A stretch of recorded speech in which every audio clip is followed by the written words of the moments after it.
una reflexión sobre esta Argentina hater. Recién, Adriana, cuando yo decía que el humor es un buen antídoto, con esta mamá también que le mandó un mensaje al jugador que le había dicho hijo de, a su propio hijo, pensaba que este denominador común de ponerle humor, casi como para anular el odio, parece ser bastante efectivo, ¿no? Parece ser bastante efectivo y sabés que es una de las cosas que nos faltó muchísimo todos estos años. Yo veía la serie que protagonizó el que es ahora presidente de Ucrania, que empezó una serie que se llamaba El Servidor del Pueblo, parodiando la corrupción, el corporativismo del sistema político en un país como Ucrania, donde la presión rusa, la guerra y digamos, el cuerpo político es heavy. El tipo había logrado hacer una parodia casi como Saturday Night Live o VIP.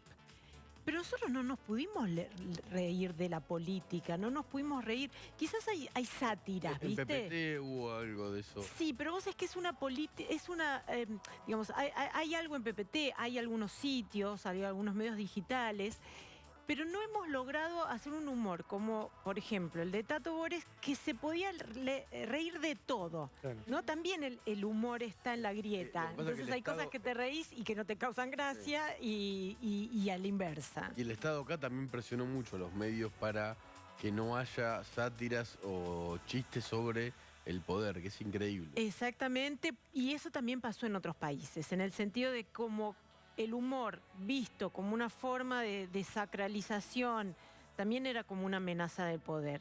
Entonces creo que parte de este odio, esta cosa que ves en las redes sociales, también tiene que ver con que nos estamos tomando demasiado en serio, todo. Como mucha solemnidad. Claro, ¿no? Entonces es como que salgo a meterme y decís, ¿era para tanto? Y bueno, ayer cuando le dice el director de Random House, le dice a Cristina que solamente habían previsto cierta cantidad de impresiones, porque bueno, finalmente usted es una escritora Nobel, le dijo, ¿no? Cargándola, porque evidentemente es un hitazo. Sí, no libro, causó gracia, claro, me parece. Ella lo miró, le fulminó con la mirada, y yo decía, no tiene humor esta mujer, o sea, es una ironía lo que está nunca diciendo. entendieron el humor.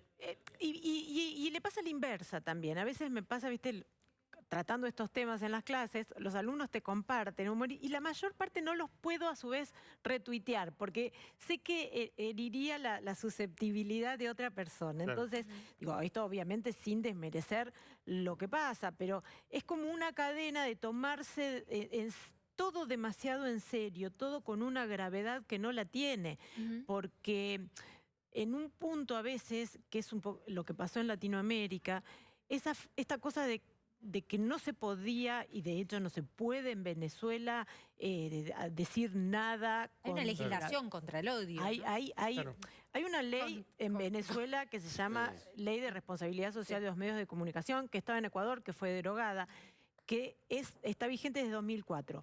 Y en el 2013 se expandió a los medios digitales. Entonces, el límite es tan finito que directamente no se dice nada. Guillermo, hablando de redes, recién lo introducía Adriana, ¿cómo estuvieron las redes ayer y anteayer? Esto que vimos de los ataques a Maru Dufar, digo, ¿se replicó también? ¿Hubo un reverdecer del odio en redes sí, hoy? Porque quedó parte de la grieta, quedó en medio de la grieta. Y hoy por hoy lo que se ve en las redes no es ajeno, te diría, a lo que se ve en cualquier ámbito. Las emociones, y más en la política, dominan las acciones. Entonces, cada acción en el ámbito político notamos que tiene un componente emocional. Y además, a mí me parece en las redes hay como, por lo menos en ciertas redes, o por lo menos en diferentes temas, hay como una obligación de indignarse, ¿no? Es como un imperativo, hay que indignarse, ¿no? Por todo, en realidad. Es buena, como una obligación. Es buena esa observación. Si no escribiste a favor o en contra de lo que le pasó a Maru Dufar, es como que sos también... Exacto. Como que vivís ahí, tenés que vivir ahí. Bueno, y además, entre el 70 y el 80% de las expresiones tienen que ver con una emoción en redes. Después vienen lo que son las informativas, ¿no? Son más neutrales, pero en todas tienen un componente emotivo. Y el odio está más presente que cualquier otra, es la principal. Y creo que tiene que ver con el momento, tiene que ver con la grieta y tiene que ver con este contraste de gobiernos, y sobre todo el gobierno anterior, y lo que está pasando ahora. Entonces, nosotros medimos sentimientos de candidatos en las redes para tener una idea de lo que es la afinidad que va llevando cada uno. Y vos ves los porcentajes y son barra roja la mayoría, o sea, un porcentaje de más del 50%, claro. Todos tienen rechazo. La gente está más, es más propensa a decir, hablar mal de un candidato que a expresarse positivamente. Claro. Ahora, hay figuras políticas que también, con su discurso, son exaltadores del odio. Y lo decimos casi literalmente. El diario El Washington Post publica una investigación donde dice que los condados que fueron anfitriones durante 2016 de un acto de campaña de Donald Trump vieron un incremento del 226% en lo que se conocen como crímenes del odio, ¿no? Claro, wow. ¿Hay algo, quiere decir esto que Donald Trump pergeñó cada uno de esos ataques? No, pero hay algo en ese discurso que habilita esa bestia latente ahí, esa oscuridad latente en ese tejido social, y que de alguna manera con estas figuras que aparecen legitimadas encima por el voto popular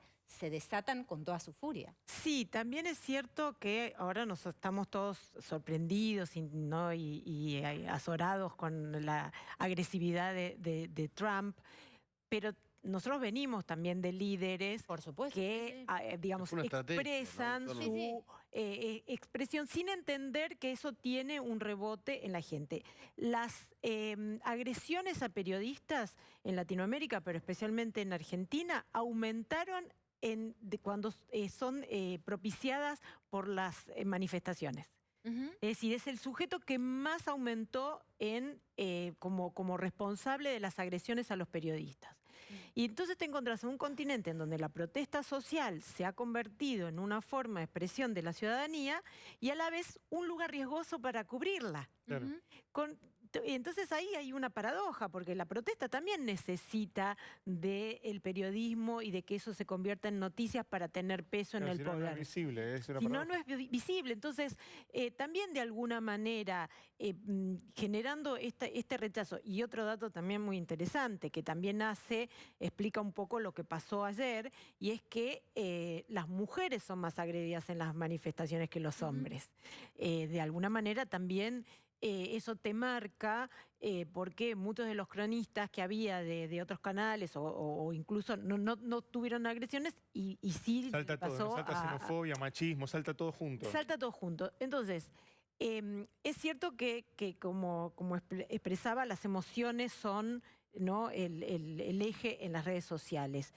Pero Twitter, por ejemplo, es una red que es particularmente propensa a la descarga que te da la expresión del odio. Porque si uno va al fondo, digo, a Instagram o a Facebook, buena onda, con tus amigos, vos tratás incluso de compartir aquella noticia que sabes que no te va a traer problemas.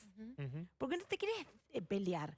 Pero en Twitter parece, y en cierto grupo, en cierta burbuja, en cierta comunidad, cuanto más patotero te mostrás, como que es más, pareces como que tenés más, ¿viste?, más importancia. Y eso se contagia.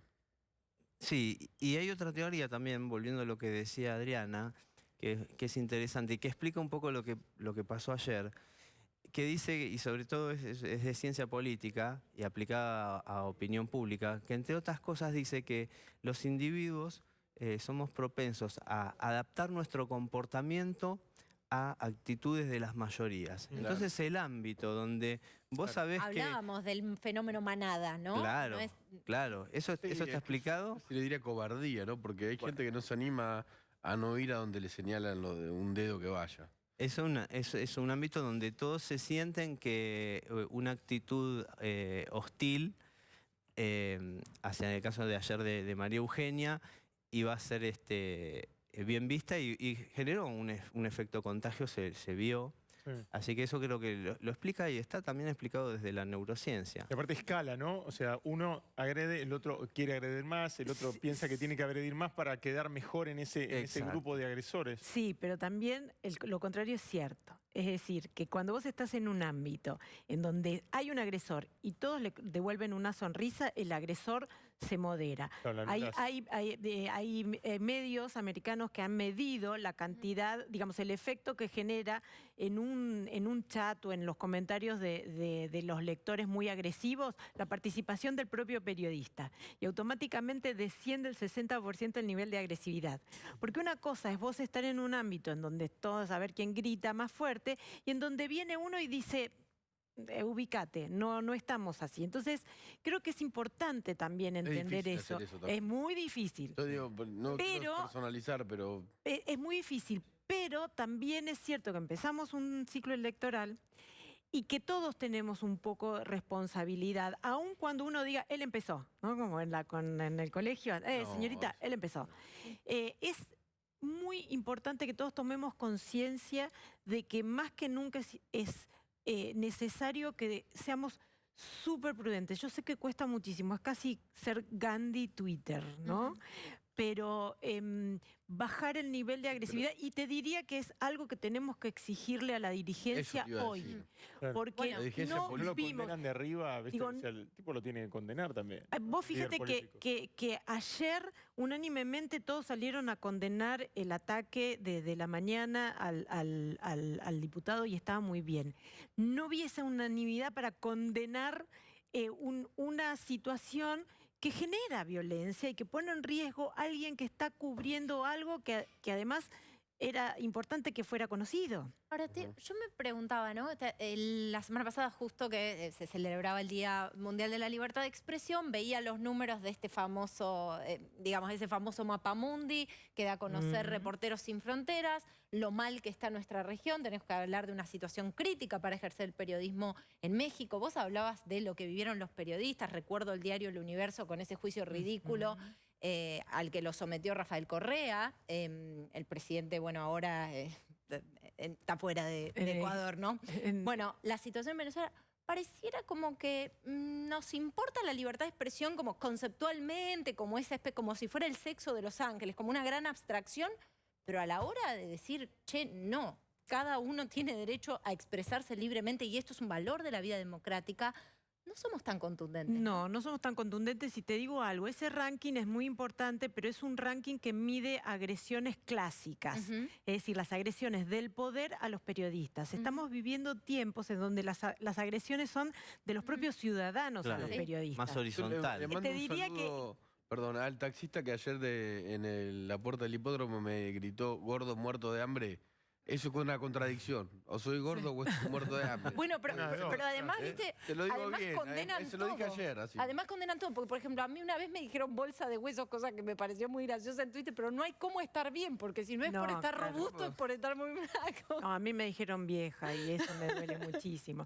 Pero lo que pasa es que si, digamos, ¿quién frena la escalada? ¿No? ¿Quién rompe el comportamiento de la manada?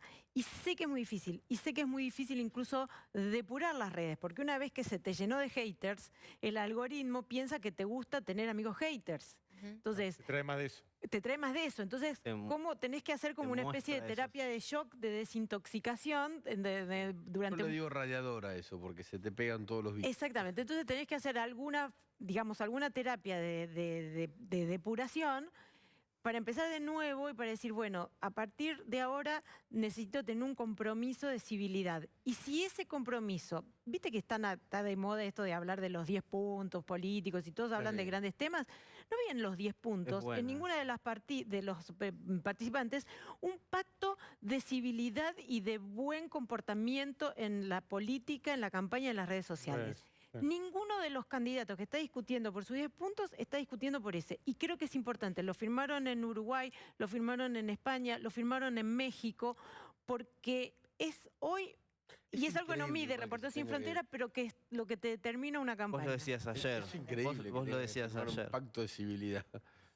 Bueno, vos decías ayer, pobre, lo que expresaba María Eugenia, no sé si a vos o lo expresó al aire, que ella decía, siento que me odian. Voy a ver si lo hice bien. Es como que iba, como que iba ella a revisar qué había hecho mal. Es increíble. Pero creo que gran parte de la responsabilidad es de nuestros líderes políticos, porque ellos están agitando la grieta tienen herramientas para no hacerlo, pero también si es una esencia de lo que es la comunicación política y sobre todo la comunicación política de campaña. Nosotros históricamente venimos de unitarios y federales, peronistas y radicales, kirchnerismo, antikirchnerismo, pero ellos tienen la responsabilidad y la posibilidad de que estos niveles de agresión bajen. Está bueno eso, la responsabilidad.